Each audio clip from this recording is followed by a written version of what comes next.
प्यारे बच्चों, इस नए वीडियो में आपका स्वागत है।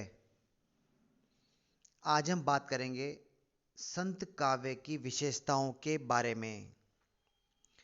हिंदी साहित्य के भक्ति काल में संत काव्य बहुत महत्वपूर्ण स्थान रखता है। संत कवियों ने अंधविश्वासों, धार्मिक पाखंडों तथा कर्मकांड का खुलकर विरोध किया। संत काव्यधारा केवल साहित्यिक दृष्टि से ही महत्वपूर्ण नहीं है, उसके अतिरिक्त भारतीय समाज में उनका बहुत महत्वपूर्ण योगदान है। आज हम संत काव्य की विशेषताओं को संक्षेप में देखेंगे। संत काव्य की पहली जो विशेषता है बच्चों, वो ये है कि इन्होंने स्वानुभूति को महत्व दिया। जो कुछ भी संतों ने अपने जीवन में अनुभव किया, वही इनके काव्य में है। संत काव्य का अध्यात्म विचार शास्त्रों पर आधारित न होकर संतों का स्वानुभव है। अधिकांश संत कवि शास्त्रों से सीधे रूप से परिचित नहीं थे, मगर जो भी उन्होंने अनुभव किया वही उन्होंने काव्य के रूप में सामने प्रस्तुत किया और वही अनुभव उन्होंने सामान्य जनजीवन तक पहुंचाया।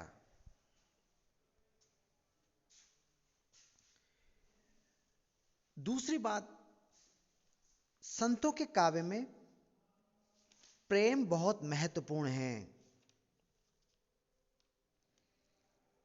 प्रेम के द्वारा परमात्मा को पाया जा सकता है, ऐसा संतों का मानना है।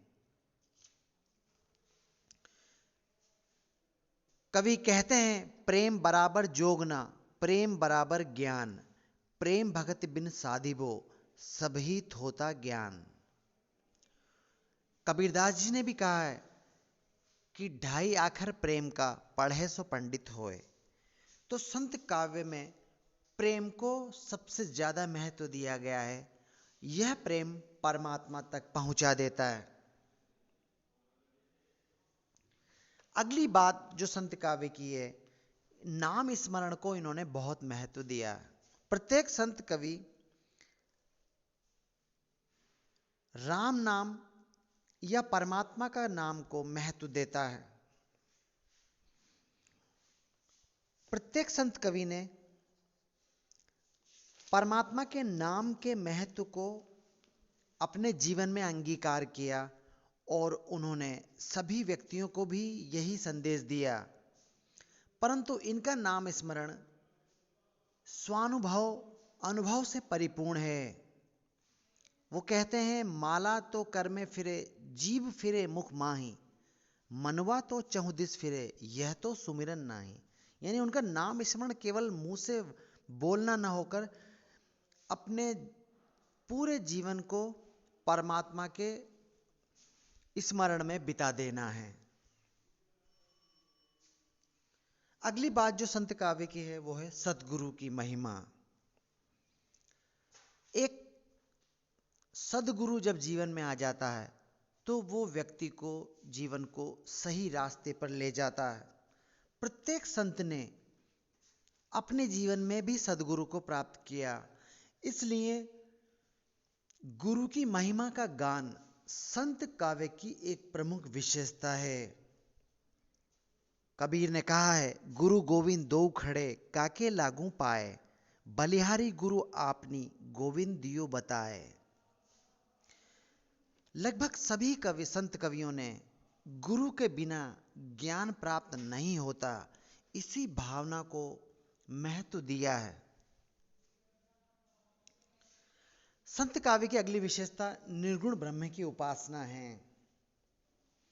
सभी संत कवि परमात्मा को सगुण रूप में नहीं देखते हैं। कबीरदास जी राम का नाम तो लेते हैं, मगर ये राम दशरथ पुत्र राम नहीं है। इसलिए सभी कवियों, संत कवियों का जो काव्य है, वो निर्गुण परमात्मा का वर्णन करता है। उनके परमात्मा किसी आकार में न होकर के और निर्गुण निराकार परमात्मा हैं। यह भी संत काव्य की एक महत्वपूर्ण विशेषता है।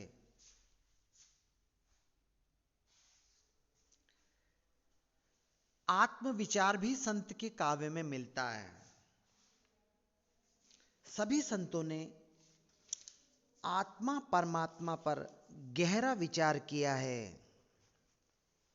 इन्होंने आत्मा और ब्रह्म दोनों को सदैव एक रूप माना है। आत्मा परमात्मा का ही अंश है, किंतु शरीरबद्ध होने के कारण आत्मा परमात्मा से भिन्न प्रतीत होती है। कबीर कहते हैं, जल में कुंभ, कुंभ में जल है, बाहर भीतर पानी, फूटा कुंभ जल जल ही समाना, यह तत् कयो ज्ञानी। रूढ़ियों और बाह्याडंबरों का विरोध भी संत काव्य की महत्वपूर्ण विशेषता है। सामाजिक धार्मिक क्षेत्र में व्याप्त रूढ़ियों और बाह्याडंबरों का संतों ने खुलकर विरोध किया है। सामाजिक क्षेत्र में वर्ण व्यवस्था के आधार पर धर्म के ठेकेदार निम्न जातियों को उनके सामाजिक धार्मिक अधिकारों से वंचित रखते थे। इसलिए संतों ने वर्ण व्यवस्था पर करारे आघात किए हैं। समाज की प्रत्येक बुराई को सामने लाने का प्रयास संत साहित्य में मिलता है। रहस्य भावना की अभिव्यक्ति भी संत साहित्य की विशेषता है। सभी संत कवि, चाहे वो कबीर हो, दादू दयाल हो, रैदास हो, रहस्यवाद इनके काव्य में हमें मिलता है। यह रहस्यवाद प्रेम मूलक भी है, यौगिक रहस्य भी है, अभिव्यक्ति मूलक भी है। कबीरदास जी आत्मा और परमात्मा के मिलन को रूपक में व्यक्त करते हैं। दुल्हन गाओ मंगल चार, हम घरी आए हो राजा राम भरतार। कबीर का यह पद रहस्यवाद को प्रकट करता है, क्योंकि आत्मा और परमात्मा का मिलन यहाँ दूल्हा दुल्हन के रूपक के रूप में व्यक्त किया है। इसलिए रहस्य भावना संत काव्य की एक विशेषता है। शांत रस की प्रधानता भी संत काव्य में मिलती है। लगभग सभी संत कवियों ने जो काव्य प्रस्तुत किया है उसमें प्रधानता शांत रस की ही है। निजी अनुभव से व्यक्त उनका काव्य न केवल खुद को शांति देता है, वरन पाठक भी शांत रस से ओतप्रोत हो उठता है। इसके अतिरिक्त श्रृंगार रस भी उनके काव्य में मिलता है, क्योंकि प्रत्येक संत प्रेम के रूपक के द्वारा आत्मा परमात्मा के मिलन को व्यक्त करता है। इसलिए श्रृंगार रस भी हमें संत काव्य में दृष्टिगत होता है। और सधुक्कड़ी भाषा संत काव्य की एक प्रमुख विशेषता है। शिल्प की दृष्टि से सहजता संत काव्य में मिलती है। छंद अलंकारों का सहज प्रयोग संत कवि करते हैं। वो न छंद के ज्ञाता हैं, न अलंकारों के ज्ञाता। जो भी उनके मुख में सहज भाव से आ जाता है, उसी को उन्होंने अपने काव्य में प्रकट किया है। इसलिए संत काव्य में जो शिल्प है वो बहुत ही सहज है।